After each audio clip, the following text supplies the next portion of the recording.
오늘 대림절 세 번째 주간입니다. 그리고 벌써 12월도 많이 왔습니다. 세월이 너무 빨리 흐르는 것 같습니다. 세월이 빠른데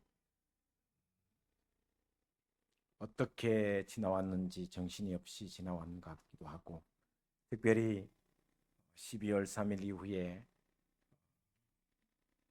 여러 모양으로 나라와 민족이 위태로웠지만 혼란스러운 가운데 하나님께서 더 빨리 안정을 찾게 또 인도해 주시리라 믿고 더 기도했으면 좋겠다라는 생각을 하면서 이 한 주간도 주님께서 이 나라의 민족을 다스리시고 또 긍휼하심으로 함께 해주시기를 간구하는 한 주간 되었으면 좋겠다 생각을 해봅니다. 어, 오늘 말씀은 마지막 때에 대한 이야기입니다. 이 마지막 때라는 것은 주님이 오시는 재림의 때를 이야기하기도 하고 또 세상 종말의 때에 대한 이야기를 하고 있습니다. 그런 때에 너희는 어떻게 살아야 하는가에 대한 이야기를 하고 있습니다. 이제 성탄절이 이제 다음 주일 지나면 얼마 남지 않았습니다. 열흘 정도 남았습니다. 저는 오늘 이 말씀을 생각하면서 우리의 모습을 또 우리의 신앙을 좀 돌아봤으면 좋겠다 생각합니다. 그래서 오늘 본 말씀 34절에 보면 이렇게 이야기합니다. 너희는 스스로 조심하라. 그렇지 않으면 방탕함과 술 취함과 생활의 염려로 마음이 둔하여지고 뜻밖의 그날이 덕과 같이 너희에게 임하리라. 우리가 생각하지도 못한 그때 뜻밖의 임하리라. 재림이 임하고 종말이 임하고 그리고 마지막 때가 될 것이다라고 이야기하면서 35절에 이날은 온 지구상에 가는 모든 사람에게 임하리라 라고 말씀해 주고 있습니다.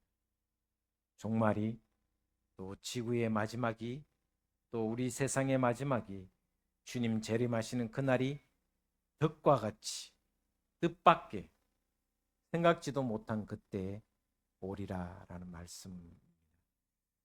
어제 저희 교회에서 오후 시간에 고 이상근 대구 제1교회 이상근 목사님 논문 발표회가 한 10명이 모여서 이렇게 논문 발표자 2명과 그리고 몇 분이 했는데 저는 논문 발표하는 사람을 잘 몰랐는데 서울에서 선배 목사님이니까 갑자기 내려오셔서 신 목사 이런 거예요. 세상에 거의 한 10년 만에 뵀는데 너무 반가웠습니다. 제가 선배님이 오시는 줄 몰랐고 또 논문 발표할 줄도 전혀 몰랐는데 왜 선배가 여기 오냐고 그랬는데 대구에 있을 때 가끔 뵀는데 서울에 임지를 옮기고 난 뒤에 한 번 더 뵙지를 못했는데 어제 논문 발표 이상근 목사님 대구 제1교회 원로 목사님 이상근 목사님 뜻밖의 찾아오는 것이 얼마나 갑작스러운 일이어서 전 뭐 반가운 사람이니까 반가워했는데 주님이 오신다? 덫에 걸린 것처럼 표현하고 있잖아요. 그만큼 준비하지 못한 사람에게는 덫에 걸린 것처럼 힘든 상황이 뜻밖의 주님 재림하신 것이 아닐까. 여러분 덫에 걸려 보셨습니까? 어릴 때 토끼를 많이 잡아보신 분은 고향이 이제 청송이기 때문에 토끼 그 철사로 이렇게 해서 토끼 홍로를 이렇게 놓습니다. 토끼가 가다가 이제 딱 걸리면 그게 쪼여져서 결국은 이제 숨을 끊게 되거든요. 근데 토끼 그것을 잘 넣어놓고 있다가 모르고 내가 걸리가 넘어지면 파닥 넘어지면 얼마나 아픈지. 왜냐하면 제가 놓은 것은 아는데 다른 사람이 거기다 또 이렇게 그걸 덫을 놓는 경우가 있거든요. 그래서 한번 넘어지면 진짜 코 깨지고 머리 깨지고 이마 깨지고 그런 경우 종종 있었습니다. 그래서 항상 토끼 그 자비를 갈 때는 뛰어다니지 말고 살살 가자라고 이야기를 했던 기억이 있습니다. 덫에 걸리면 꼼짝도 못하는 것이, 그래서 뜻밖의 덫에 걸리는 것처럼 재림이라는 것은 그렇게 올 수 있다라는 것을 이야기합니다. 그러면서 오늘 본 말씀에 뜻밖의 주님이 재림하실 그때, 그 마지막 때에 우리는 어떻게 해야 되는가? 우리는 어떻게 해야 되는가? 여기 본 말씀 한번 보도록 하겠습니다. 34절 한번 따라하겠습니다. 너희는 스스로 조심하라. 여기 단어가, 중요한 단어가 나옵니다. 스스로라는 단어를 저는 생각해 봤습니다. 스스로. 종말의 때에, 재림의 때가 오기 전에 저와 여러분이 해야 할 일이 뭐냐면 스스로, 자발적으로 예배도 억지로 나오는 것이 아니라 스스로, 자발적으로. 기도도 누가 시켜서가 아니라 자발적으로. 섬김도 자발적으로, 스스로. 저는 이 재림의 때에 갑자기 닥칠 주님의 그 재림의 때를 준비하는 사람의 가장 중요한 신앙의 태도가 뭘까? 스스로, 스스로라는 단어. 기도도 스스로 할 수 있는 기도가 되어야 되고, 예배도 자발적으로 와야 되며, 또한 승진과 봉사와 또 교회의 여러 가지 일도 스스로 그 일을 자원해서 할 수 있어야 된다라는 것을 가르쳐 주지 않은가. 쉽지 않습니다. 사실은 섬긴다라는 것이 연말 되면 항상 내년에 이제 일꾼을 준비하는데 이분이 꼭 하면 좋겠는데 하면 이게, 그래서 목회자들이 가장 이 12월 달 되면 스트레스를 많이 받는 때가 있답니다. 왜냐하면 일꾼을 세우려고 하면 일꾼이 없는 데다가 또 일꾼을 세우려고 하면 이야기하면 나는 못하겠다 하고 뒤로 빼다는가, 올해는 못하겠습니다. 제발 저를 좀 빼달라고 이야기하는 분이 있거든요. 사정이 충분히 있는 것은 이해하지만 그렇지 않은데도 불구하고 쓱 빠지면 참 쉬운 일이 아니라는 거죠. 주님이 오실 때 덫에 걸린 것처럼 뜻밖의 재림이 임하실 때 우리의 태도가, 신앙의 태도가 어떻게 되냐 하면 스스로 자기의 마음에 우러나는 마음. 찬양대가 제가 늘 이야기하는데, 종종 이야기하는데 우러나오는 찬양. 그래야 내 속에 기쁨이 넘쳐납니다. 찬양하는 자체도 즐거움이 있습니다. 여러분, 섬기는 모든 일들, 또 기도하는 모든 일들, 또 예배드리는 이 모든 일들이 강요나 어떤 의무감에서 하는 것이 아니라 스스로 자원해서 드릴 때 그 속에 기쁨이 있다라는 거죠. 그럴 때 재림의 때에 뜻밖의 주님이 오실 때 내가 덫에 걸리지 않는다라는 그 말씀을 지금 이야기하고 있는 겁니다. 스스로 조심하라. 스스로 예배드리고 자원하여 기도하고, 어려울 때일수록 내가 먼저 기도하고 조금 더 한 번 더 기도하고, 나라와 민족이 지금 어지러운 그 혼란스러운 가운데 하나님께서 이 나라의 민족을 긍휼히 여겨달라고 먼저 기도하고, 섬기는 일도 내가 먼저 앞서서 섬기는 것. 이런 교회가 되고 이런 교인이 될 때 분명히 재림의 때에 하나님은 아무리 재림이 뜻밖에 임할지라도 우리가 먼저 하나님 앞에 자원하여 하는 일이 있으면 우리가 덫에 걸리지 않을 수 있다는 것을 이야기해 주고 있습니다. 여러분 모두가 스스로 자원하여 기쁨으로 기도와 예배와 섬김의 자리에 있게 되기를 주의 이름으로 축복을 드립니다. 그렇지 않으면 어떤 일이 벌어지냐 하면 이렇게 이야기합니다. 그렇지 않으면 방탕함과 술 취함과 생활의 염려로 마음이 둔하여진다. 마음이 둔하여진다. 이 말을 한마디로 이야기하면 은혜가 떨어진다는 거죠. 여러분, 자원하여 스스로 기도의 자리에 있고, 내가 예배의 자리에 자원하여 기쁜 마음으로 예배의 자리에 있고 섬김의 자리에 있지 않으면, 그렇지 않으면 마음이 점점 둔하여진다. 왜? 불평이 나올 수밖에 없어요. 스스로 자원하여 기쁨으로 하지 않으면 마음이 둔하여질 수밖에 없습니다. 마음이 둔하여지면 점점 부정적인 것만 보이기 시작합니다. 나쁜 것만 보이기 시작합니다. 비판할 일만 눈에 보입니다. 좋은 것이 안 보이고 부정적인 것이 먼저 보이는 경우가, 그래서 마음이 둔하여지면 결국 원망이 나오고 불평이 나오고 그 속에 은혜가 떨어질 수밖에 없다는 거죠.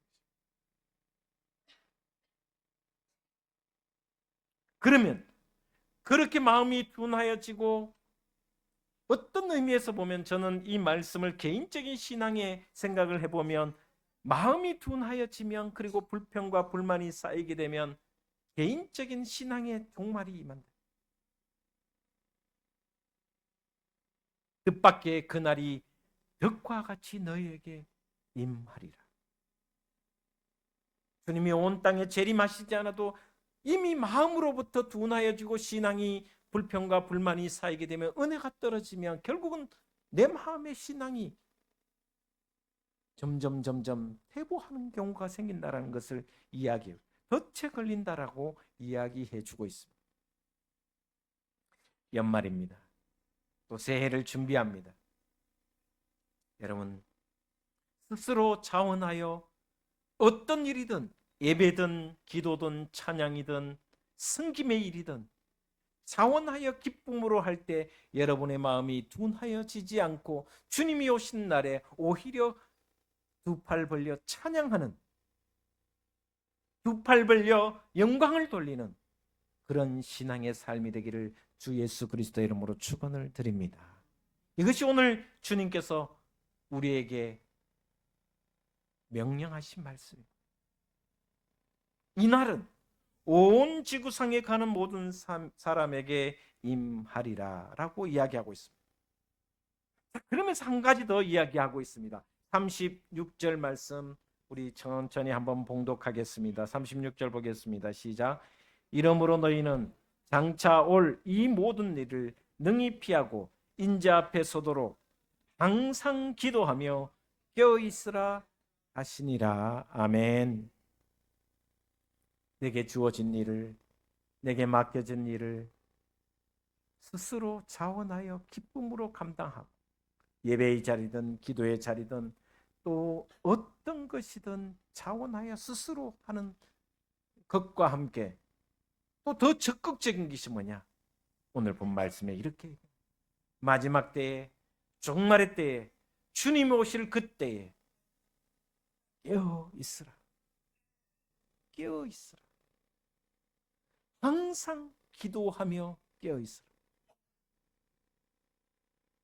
기도하지 않으면 우리가 깨어 있을 수 없다라는 것입니다. 말씀을 보지 않으면 깨어 있을 수가 없다라는 것입니다. 여러분, 우리가 이 대림절 기간을 지내면서 주님을 다시 오실 주님을 다시 기다리면서 우리가 해야 할 일이 뭐냐? 항상 기도해라. 기도하라는 것입니다. 제가 이제 우리 둥지교회에서 늘 기도하시는 분들 이렇게 한 번씩 이렇게 와서 보면, 교회 이 추운데도 와서 기도하시는 분들이 있거든요. 좀 온풍기도 좀 켜고, 목사님 저 혼자인데 어떻게 온풍기 켜고 기도합니까? 하고 이러면서 좀 이렇게 혼자 하는데 기도하는데 캐기가 좀 그렇다고 아닙니다. 기도의 자리에 있는데 춥거든요. 되게 추워요. 예, 이 건물 5층은 여름에는 덥고 겨울에는 춥습니다. 왜냐하면 꼭대기층이기 때문에. 여름에 여름에는 이 슬라브 자체가 뜨거웠다가 이 열기가 그대로 전달되기 때문에 여름에는 37도, 36도 기본입니다. 새벽기도 나와도 36도입니다.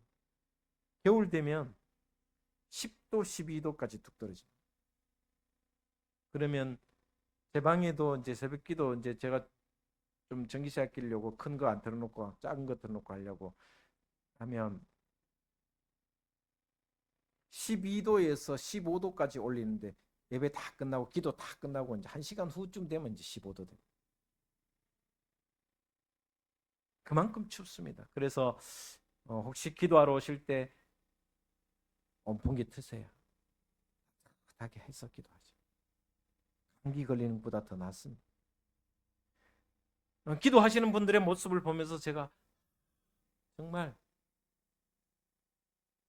이렇게 항상 기도하며 깨어있는 분들이 있으니 그나마 우리 등지교회가 정말 하나님의 사랑이 넘치고 있고 또 부족하지만 여기까지 왔구나 그런 생각을 계속하게 됩니다. 이 말씀은 적극적인 신앙생활을 하라는 것입니다. 항상 기도하며 깨어있으라는 것입니다. 신앙에서 가장 중요한 것이 뭔가? 그것은 바로 말씀과 기도. 말씀과 기도. 말씀과 기도 가운데 성령이 충만해. 이것을 거꾸로 이야기하면 성령이 충만한 사람은 말씀과 기도 가운데 있을 수밖에 없습니다. 말씀과 기도로 깨어 있으면 성령이 내 속에서 역사하십니다.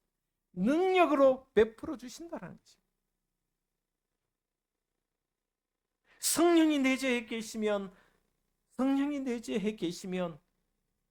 일을 해도 기도를 해도 또 예배를 드려도 찬양을 드려도 감격이 있습니다. 왜? 내 속에 성령께서 충만케 해주시기 때문에. 그래서 기도하라는 것입니다. 말세의 때, 재림이 올 때, 주님 오시는 그때에 우리가 가장 해야 될 일이 뭐냐? 말씀과 기도로 깨어 있어요. 데살로니가서에 보면 바울이 데살로니가 교인들을 향해서 항상 기뻐하라, 쉬지 말고 기도하라, 범사에 감사하라. 여기에 쉬지 말고 기도하라는 말씀을. 여러분 데살로니가 교회는 어떤 문제가 있었는지 잘 아실 것입니다. 예수님 재림하시고 부활하시고 승천하실 때에 예수님께서 제자들에게 뭐라고 그러셨냐면 살아있는 너희가 나를 볼 사람도 있을 것이다 라고 말씀하셨어요. 지금 나를 본 자는 내가 다시 올 때 볼 사람이 있을 것이다 라고 말씀하고 승천하셨어요. 그런데 데살로니가 교회 교인들이 예수 믿고 점점 다 나이가 들고 병들어서 사람들이 죽어 하나님 품으로 가는 거예요. 그러니까 사람들이 전부 다 신앙의 회의를 느끼는 거예요. 아니 분명히 주님 오시기 전에 주님 오시는 우리가 죽기 전에 주님 오신다고 하셨는데 왜 안 오시냐? 그러면서 신앙을 떠나는 사람도 있는 거예요. 그때 바울이 데살로니가 교회를 향해서 한 말씀이 바로 이 말씀. 쉬지 말고 기도하라. 항상 기도하라는 주님의 말씀과 똑같은 말씀. 마지막 때에 주님 오실 그때에 우리가 가장 해야 될 일은 뭐냐? 바로 기도라는 것입니다. 말씀과 기도로 깨어있을 때 내 속에 성령이 충만하죠. 그래서 선순환이 되는 거예요.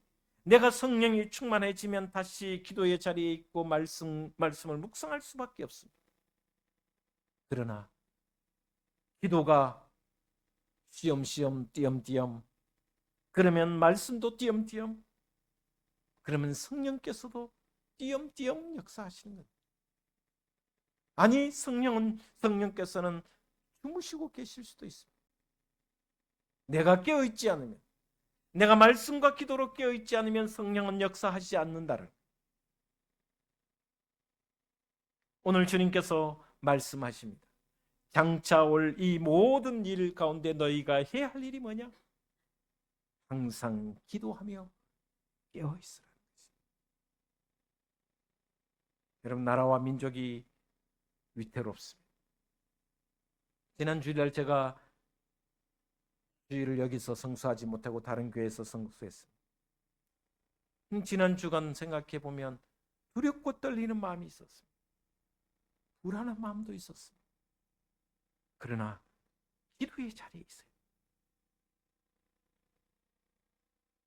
말씀을 묵상하고 있어요. 말씀과 기도가 있을 때 하나님은 내 속에 내재하셔서 성령으로 충만케 하셔서 그 불안과 두려움 속에서도 희망을 보게 하신다. 주님께서는 오늘도 우리에게 말씀하고 계십니다. 장차 올 그때, 마지막 때에 너희가 항상 기도하며 깨어 있으라. 이 말씀이 저와 여러분에게 깊은 깨달음의 말씀이 되기를 주의 이름으로 축원을 드립니다. 그러면서 오늘 37절, 38절에 37절에 이렇게 말씀하고 있습니다. 같이 37절 같이 보겠습니다. 시작. 예수께서 낮에는 성전에서 가르치시고 밤에는 나가 감람원이라 하는 산에서 쉬시니. 여러분, 이 말씀을 묵상하면서 한번 생각해 봅니다. 자, 감람원이라는 것은 올리브산입니다. 올리브산은 겟세마네 동산입니다.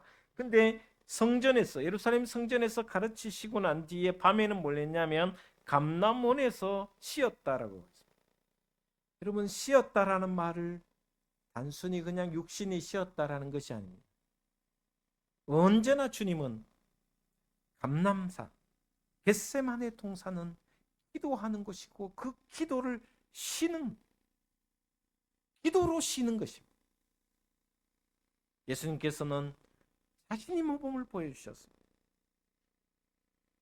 낮에는 말씀을 가르치시고 밤에는 감람산에 올라 감람원에 올라 그곳에서 제자들과 함께 기도의 자리에 있었다. 그 기도가 곧 쉬는 것이라고 말씀해 주고 있습니다. 본을 보여주셨습니다.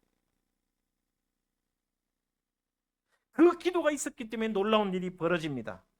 38절 한번 보도록 하겠습니다. 시작. 모든 백성이 그 말씀을 들으려고 이른 아침에 성전에 나아가더라. 여러분, 예수님께 수많은 사람들이 몰려온 이유가 뭘까? 물론 기적을 베푸는 기도로서 병자들을 낫게 하는 기적을 일으키기도 했습니다. 이적을 일으키기도 했습니다. 그러나 그 모든 기적을 일으키고 이적을 일으키는 힘이 어디서 나오느냐? 기도하면서 시작합니다. 기도로부터 나왔다.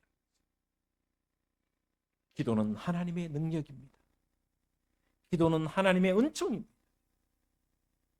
기도가 있을 때 능력이 나타나고 기도가 있을 때 은혜가 우리에게 주어짐을 믿으시기를 바랍니다. 여러분, 마지막 때에 더 기도의 자리에 있길 바랍니다. 또한 스스로 조심하고 자원하여 예배 자리에 있고 자원하여 기도의 자리에 있고 자원하여 섬김의 자리에 있는 기쁘고 감사한 마음으로 그 자리에 있는 그런 말세의 때 섬김의 일꾼들 되시기를 주 예수 그리스도 이름으로 축원을 드립니다. 기도하겠습니다. 하나님 감사합니다.